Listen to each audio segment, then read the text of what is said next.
Dans les arts plastiques, les années 70 voient l'émergence de plusieurs mouvements, parfois contradictoires. On va en voir quelques-uns ensemble. Le premier que je vous présente, c'est l'art minimal. L'art minimal, c'est un mouvement qui va être beaucoup pratiqué aux États-Unis et qui va avoir pour slogan « Less is more ». Ça laisse sans voix. Évidemment, leur idée, c'est de la réduction d'informations. Parfois, pour arriver à être efficace, il faut revenir à l'essentiel. L'idée, c'est de débarrasser les œuvres de tout ce qui va être superflu, un petit peu comme Malevich avec son carré blanc sur fond blanc.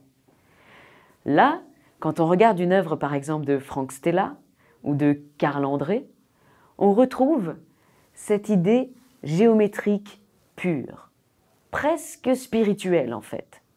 Avec une œuvre comme 144 carrés d'étain, c'est le titre, et lorsqu'on se rend compte qu'en fait sous les yeux nous n'avons que 144 carrés d'étain, on comprend leur deuxième slogan « What you see is what you see ».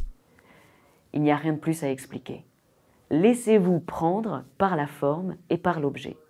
Dan Flavin, par exemple, va travailler, lui, avec des néons. Des néons, c'est une grande invention des années 70. Des néons de couleur. Un côté un peu flash, mais dans une perspective minimaliste, c'est-à-dire très épurée. En France, il y a par exemple Viala, qui va être considéré comme un des grands noms de cet art minimal.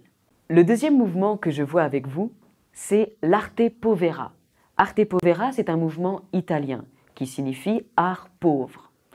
Ce mouvement va prendre exactement le contre-pied du pop art. C'est un mouvement anti-société de consommation. C'est un petit peu les hippies de l'art contemporain, si vous voulez. Leur idée, c'est de revenir à des matériaux organiques, à des matériaux de la vie. Regardez cette œuvre, par exemple, de Giovanni Anselmo.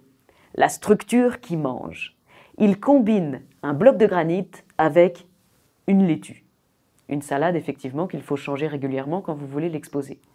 L'idée, c'est quoi? C'est tout d'un coup de faire se rencontrer deux matériaux de nature très différente. Et surtout, un matériau organique. On retrouve toute cette pensée un petit peu hippie, écologique.